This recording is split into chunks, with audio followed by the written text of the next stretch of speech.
Saudara-saudara pendengar yang kami kasihi dimanapun Anda berada, Anda kembali bersama kami pada acara Telaga Tegur Sapa Gembala Keluarga. Saya Gunawan Santoso dari Lembaga Bina Keluarga Kristen bersama Ibu Wulan Sarjana Teologia. Kami akan berbincang-bincang dengan Bapak Pendeta Dr. Paul Gunadi. Beliau adalah seorang pakar dalam bidang konseling serta dosen di Seminari Alkitab Asia Tenggara, Malang. Perbincangan kami kali ini tentang sendiri namun produktif. Kami percaya acara ini pasti bermanfaat bagi kita sekalian. Dan dari studio kami mengucapkan selamat mengikuti. Pak Paul, di dalam kehidupan ini kita memang punya harapan-harapan. Itu kadang-kadang malah terlalu tinggi harapannya dan sebagainya. Tetapi kenyataannya tidak sesuai dengan harapan. Ya, malah kadang-kadang yang tidak kita harapkan itu terjadi di dalam hidup ini juga. Kalau kita bicara tentang sendiri namun produktif ini bagaimana Pak Paul? Begini Pak Gunawan, tadi Pak Gunawan sudah memunculkan pengamatan bahwa hidup ini nih tidak selalu berjalan sesuai dengan harapan kita. Ya kalau boleh gunakan pengibaratan, kadang-kadang kita dipaksa untuk berbelok arah ya. Kita nggak siap, tapi ya harus berbelok arah, nggak bisa enggak. Nah kadang-kadang yang terjadi adalah kita kehilangan orang yang dekat dengan kita, orang yang tadinya bersama dengan kita sekarang tidak ada lagi. Bisa ini orang tua, bisa ini pasangan, bisa ini anak, bisa ini sahabat ya. Nah ini adalah hal-hal yang memang memaksa kita untuk membelokkan arah hidup kita karena ketidakhadiran mereka itu. Nah, apa yang bisa kita lakukan? Nah biasanya memang ya kita harus melewati masa kehilangan itu. Nah itu kita nggak bisa hindari. Kita harus terima, kita harus lewati masa kehilangan itu. Namun ya pada kesempatan ini kita juga mau mengajak pendengar kita untuk melihat melampaui kehilangan itu sendiri. Ada hal-hal yang bisa kita lakukan untuk bisa melewatinya. Nah yang pertama adalah yaitu ini. Kita mesti berhenti berandai-andai. Ya seringkali kita berandai bahwa kalau saja saya bertemu dengan orang ini maka akan begini-begini. Andai saja saya tidak bertemu dengan orang ini maka saya akan begini-begini. Nah, tidak bisa kita terus berandai. Kadang-kadang berandai itu masih wajar. Tapi jangan sampai pola pikir berandai menjadi pijakan kita ya dalam mengambil keputusan dalam hidup ini. Karena apa? Karena hidup berandai bukan saja menjauhkan kita dari realitas, tapi juga membuat kita tidak hidup sepenuhnya di masa sekarang ya. Nah artinya apa? Ini artinya kita tidak bisa menghadapi hidup dengan efektif ya. Kadang kita sulit memang menerima fakta kehidupan ini karena memang pahit ya. Namun pada akhirnya kita harus hidup melampaui kepahitan itu. Pak Paul, tapi faktanya kalau di negara Indonesia atau budaya timur gitu ya, kita sering jumpai bahwa nadanya nada minor gitu ya terhadap terutama wanita. Kalau pria sih nggak terlalu dipikirin gitu. Kalau wanita yang single, baik yang belum menikah ataupun yang sudah menikah lalu kehilangan pasangan begitu. Kalau yang belum menikah pada usia tertentu, belum menikah, itu kan jadi nada minor juga. Terus bagi yang janda juga begitu. Mungkin itu jadi ada tekanan-tekanan terhadap para wanita yang hidup sendiri ini. Jadi akhirnya ya berandai-andai terus ya Pak Paul. Iya, saya bisa melihat ya yang tadi Ibu Wulan katakan. Tekanan dari luar ya mendorong kita untuk ya berharap bahwa suatu hari kelak pasangan kita yang kita nantikan itu akan muncul di pintu rumah kita ya. Saya kira sekali lagi tadi saya sudah katakan ya pemikiran yang datang ya secara ya ringan ya, itu saya kira normal. Ya kita nggak bisa enggak ya akan mengharapkan ya adanya perubahan.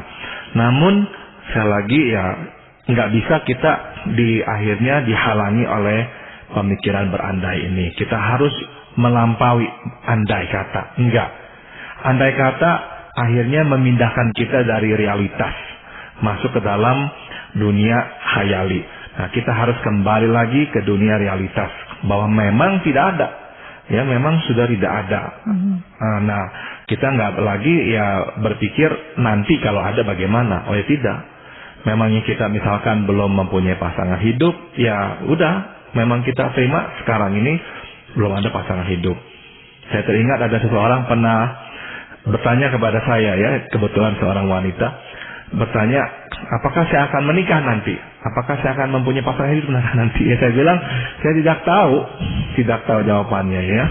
Tapi terus dia tanya lagi, apakah Tuhan menghendaki saya menikah nanti? Saya berkata, nanti ya saya tidak tahu, tapi yang sekarang saya bisa tahu pasti, yaitu Tuhan tidak menghendaki kamu menikah sekarang, sebab ya sekarang kamu nggak menikah. Jadi berarti memang sekarang ini Tuhan tidak menghendaki kamu menikah, dan hiduplah dengan yang sekarang Tuhan tetapkan untuk kita. Yaitu sekarang Tuhan tetapkan kamu memang untuk tidak menikah, ya hiduplah seperti ini. Ya, ada semacam rasa penyesalan Pak Paul itu biasanya kadang-kadang. Kok saya melewati jalan ini gitu? Apa enggak keliru saya lewat jalan sini? Tadi Pak Paul menggunakan ilustrasi orang yang berjalan lalu terpaksa berbelok. Jadi kadang-kadang memang kita di dalam perjalanan, jalan nyata ini sehari-hari kan kadang-kadang dipaksa untuk belok juga karena ada kecelakaan atau apa. Itu kan bisa ada timbul rasa keterkejutan. Saya tidak merencanakan jalan ke sini, tetapi karena keadaan memaksa saya harus belok ke sini. Padahal saya tidak tahu jalan itu. Mungkin di luar kota dan sebagainya. Lalu timbul penyesalan. Kenapa saya tadi tidak jalan yang lain aja, tidak lewat sini? Kenapa harus lewat sini gitu Pak Paul? Seringkali itu muncul Pak Gunawan. Karena kita terus mengenang-enang jalan yang seharusnya kita ambil, ya. Kok sekarang jalan ini yang saya harus tempuh. Dan ya contoh tadi memang nggak sempurna. Sebab kalau kita berbelok arah waktu kita mengendarai kendaraan kita tahu kita akan sampai di tujuan semula, meskipun jalannya berbeda. Nah, seringkali ini waktu kita dipaksa berbelok arah dalam hidup, memang tujuannya pun nantinya berubah itu. Nah, tujuannya berarti tidak seperti yang kita dambakan impian. Misalkan kita berharap umur 30 kita sudah berkeluarga. Nah, sekarang sudah umur 35 dan belum berkeluarga. Berarti kan ada kemungkinan saya tidak akan berkeluarga. Nah, itu berarti tujuannya sudah berubah. Dan ini yang memang membuat kita panik, ya. Karena kok nggak sama tujuan itu tuh. Nah, sekarang saya mau dibawa kemana ini oleh Tuhan. Nah, ini nih yang menakutkan. Tapi ya sekali lagi, nggak bisa kita tetap berharap nanti umur 35 saya menikah. Ya memang tidak tahu kok. Kita hidup apa adanya sekarang ini. Pak Paul, saya tertarik dengan istilah maunya Tuhan nih, tanda petik gitu ya. Kalau kita lihat dari Alkitab kan pengajaran secara keseluruhan dikatakan bahwa sebenarnya tujuan keinginan Tuhan yang utama adalah supaya kita menikah begitu ya, berkeluarga. Kalaupun sendiri itu demi keefektifan pelayanan gitu, bukan karena permasalahan kita, karena kita memang nggak mau. Kalau menikah kan mau nggak mau kita harus tunduk, nggak bisa egois dan sebagainya begitu, atau berbagai masalah lain begitu, semata-mata demi keefektifan pelayanan. Menurut Pak Paul sendiri bagaimana Bapak? Saya setuju, dan itulah yang saya coba nanti ya membawa pendengar kita untuk sampai ke titik itu tuh sebetulnya. Sebab untuk sampai ke titik itu tidak mudah, Bu Ulan. Iya, betul. Sebab kita ini nih ya menghadapi realitas hidup, dan sukar untuk kita membawa pikiran kita ke atas ya, ke kacamata Tuhan. Di kacamata kita adalah nggak ada yang dekati saya. Gitu tuh. Kok nggak berhasil pacaran saya berkali-kali, kok putus dan sebagainya. Jadi itu yang di depan mata kita, dan sulit untuk kita melihat bahwa masih ada kehendak Tuhan di atas semua ini nih. Jadi selain menerima realita kehidupan ini, apa sebenarnya yang bisa kita lakukan? Kita mesti mengisi ruang waktu ya, yang memang kita miliki ini nih. Misalkan kita biasa bersama dengan pasangan kita, sekarang tidak ada lagi pasangan. Nah, ruang waktu yang ditinggalkannya itu kosong, dan nggak bisa anggap kita mesti mengisinya. Ya, misalkan tadi juga yang saya bilang kita berandai-andai. Kadang-kadang itu berandai-andai memang sedikit banyak ya memenuhi kebutuhan kita, sebab waktu kita berandai kita seolah-olah mengisi ruang waktu kita dengan kehadiran pasangan yang memang belum ada itu. Nah, makanya ya tidak bisa terus begitu. Kenyataannya memang tidak ada, ruangan ini kosong. Nah, karena ruangan ini kosong, kita mesti mengisinya dengan hal-hal lain. Misalnya apa, Pak?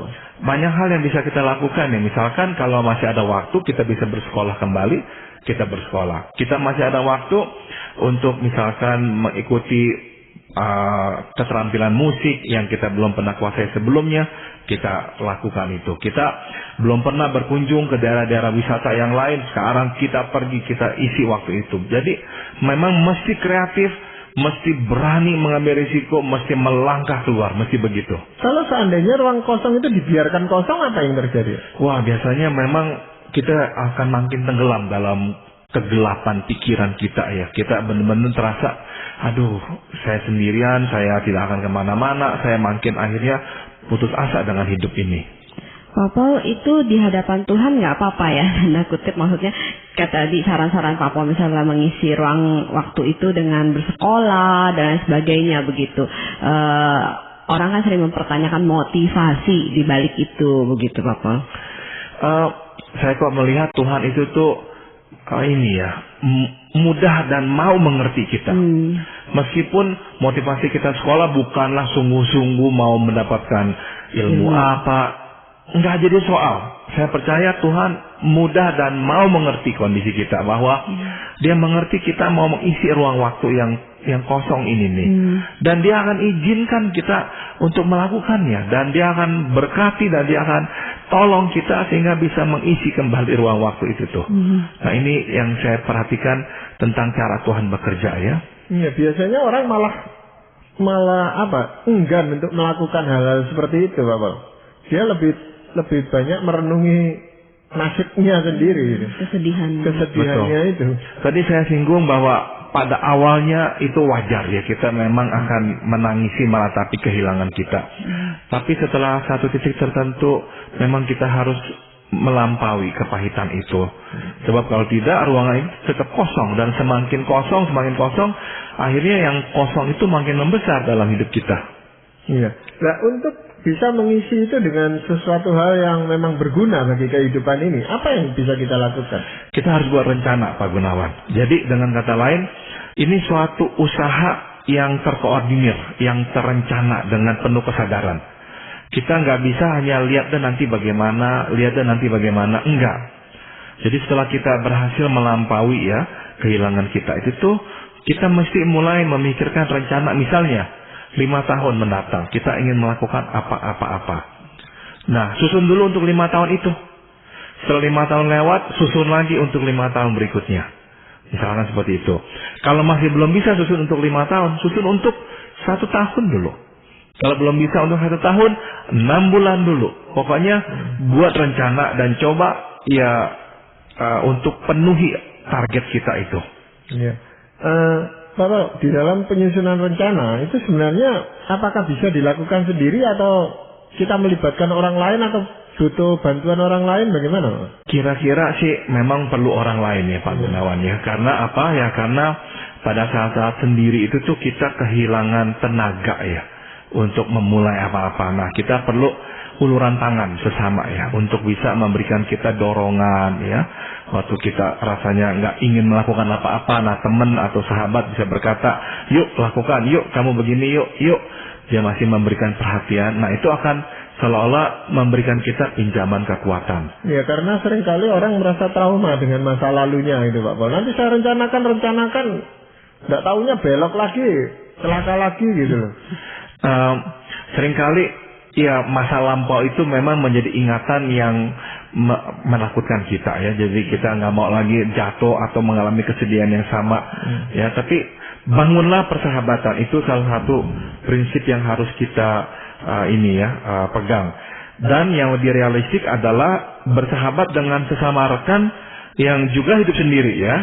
Sesama rekan yang hidup sendiri memiliki kemerdekaan yang sama dengan kita. Dan ini berarti akan ada banyak hal yang dapat kita kerjakan bersama. Berteman dengan yang berkeluarga mempunyai keterbatasannya. Iya.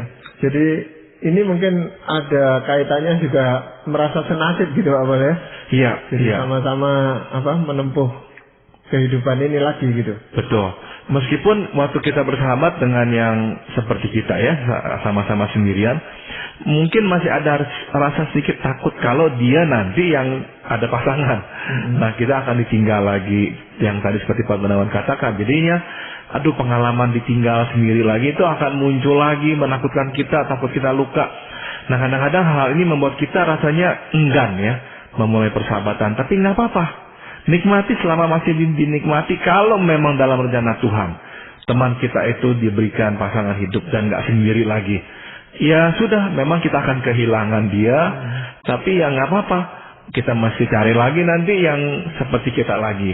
Tapi memang dalam perencanaan ini kita harus melibatkan Tuhan, saya rasa Pak boleh. Tepat sekali, kita mesti bertanya, Tuhan, apa itu yang Engkau inginkan aku lakukan? Harus kita selalu tanyakan itu. Tuhan, apa makna kesendirian saya ini nih? Apa yang sedang Engkau tunjukkan supaya saya bisa melihatnya dengan jelas? Pak Pol, kalau rencana-rencana ini kan tadi saya pikir berkaitan dengan judul tema kita ya, sendiri namun produktif.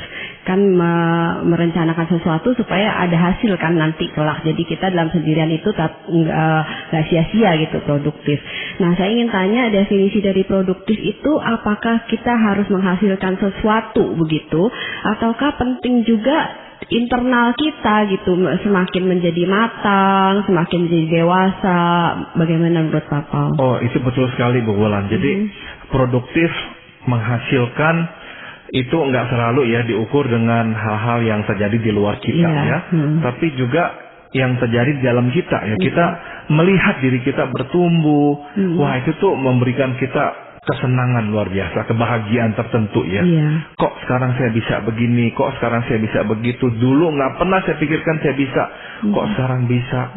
Nah, itu juga rasanya tuh kita produktif ya, kita menghasilkan sesuatu, ada tunas baru yang keluar dari dalam diri kita.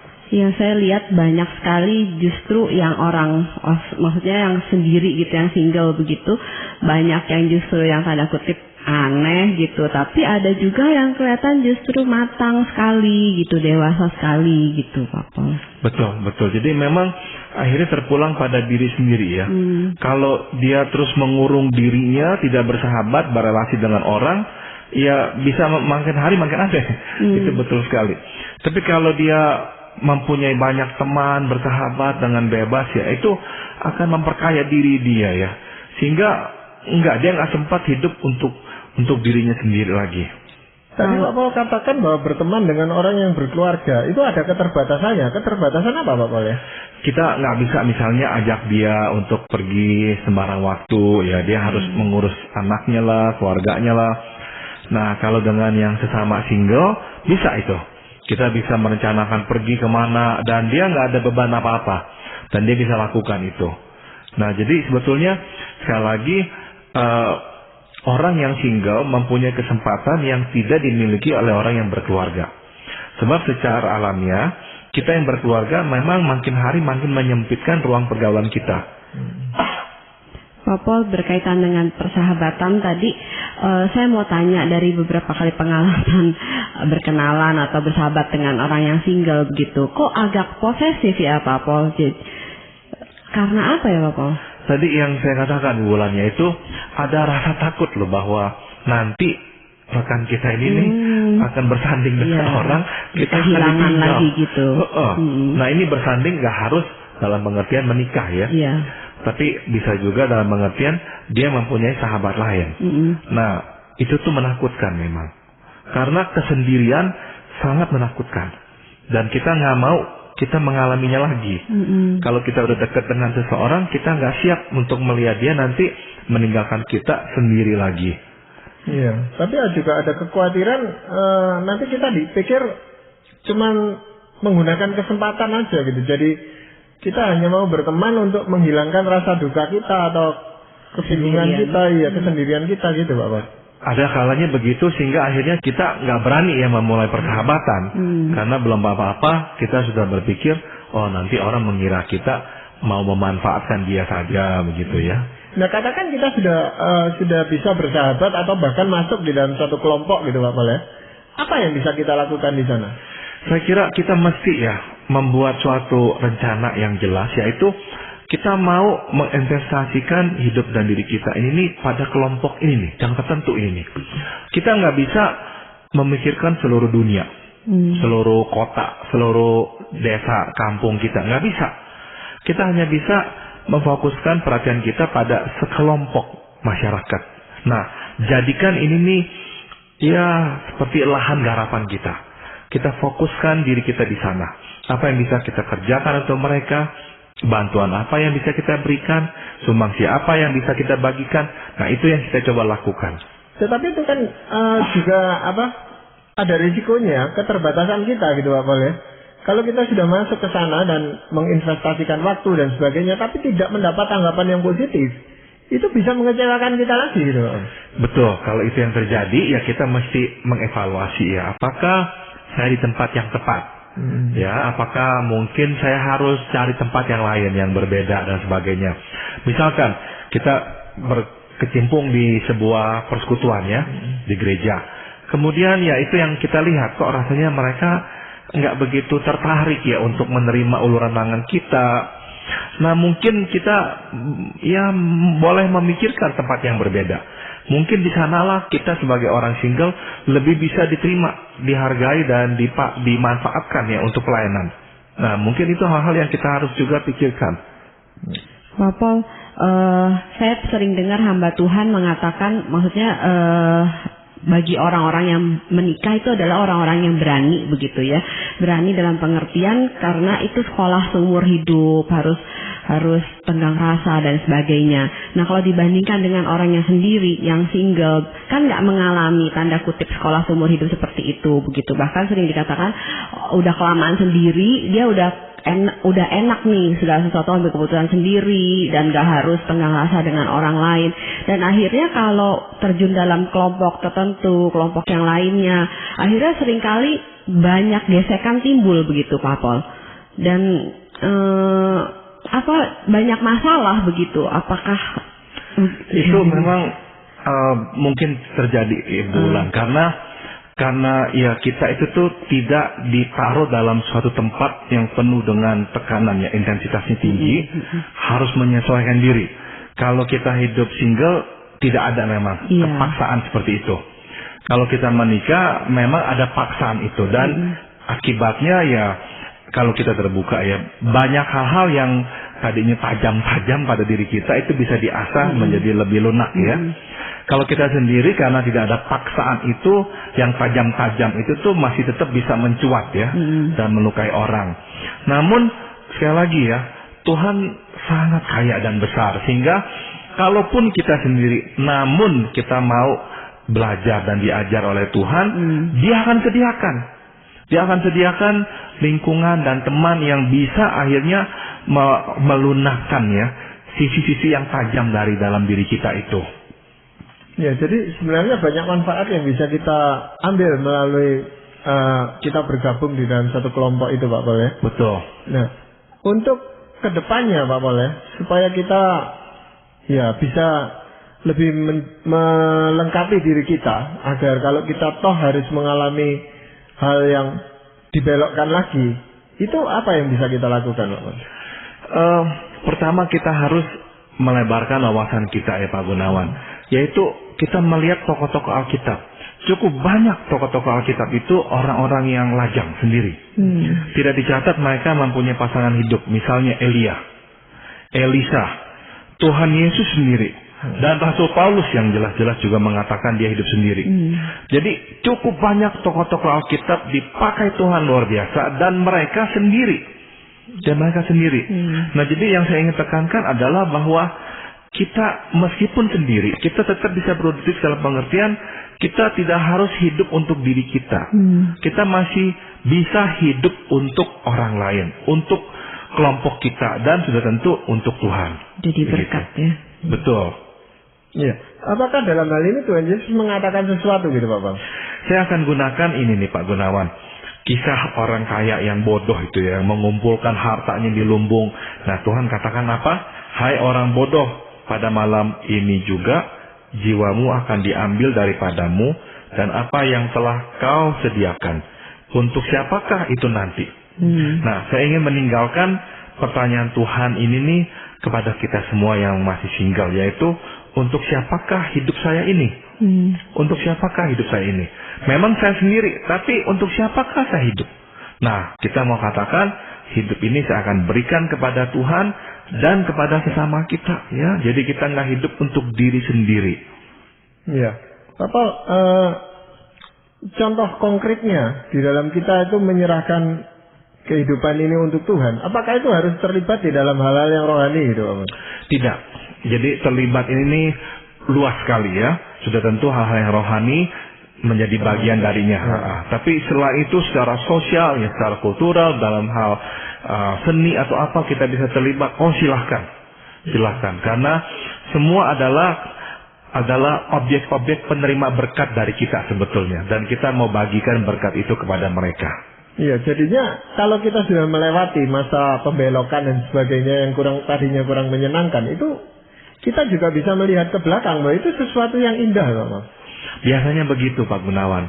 Orang yang berhasil menerima belokan itu, di ujung jalan itu dia akan berkata, oh ternyata belokan ini juga indah. Iya, terima kasih sekali Bapak. Untuk perbincangan ini juga Ibu Wulan, banyak terima kasih. Para pendengar sekalian, kami mengucapkan banyak terima kasih Anda telah mengikuti perbincangan kami dengan Bapak Pendeta Dr. Paul Gunadi dalam acara Telaga, Tegur Sapa Gembala Keluarga. Kami baru saja berbincang-bincang tentang sendiri namun produktif. Bagi Anda yang berminat untuk mengetahui lebih lanjut mengenai acara ini, silakan menghubungi kami lewat surat.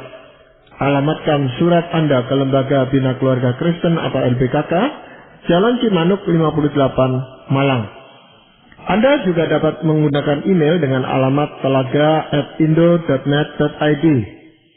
Kami juga mengundang Anda untuk mengunjungi situs atau website kami di www.telaga.org. Saran-saran, pertanyaan, serta tanggapan Anda sangat kami nantikan. Akhirnya dari studio kami mengucapkan terima kasih atas perhatian Anda dan sampai jumpa pada acara Telaga yang akan datang.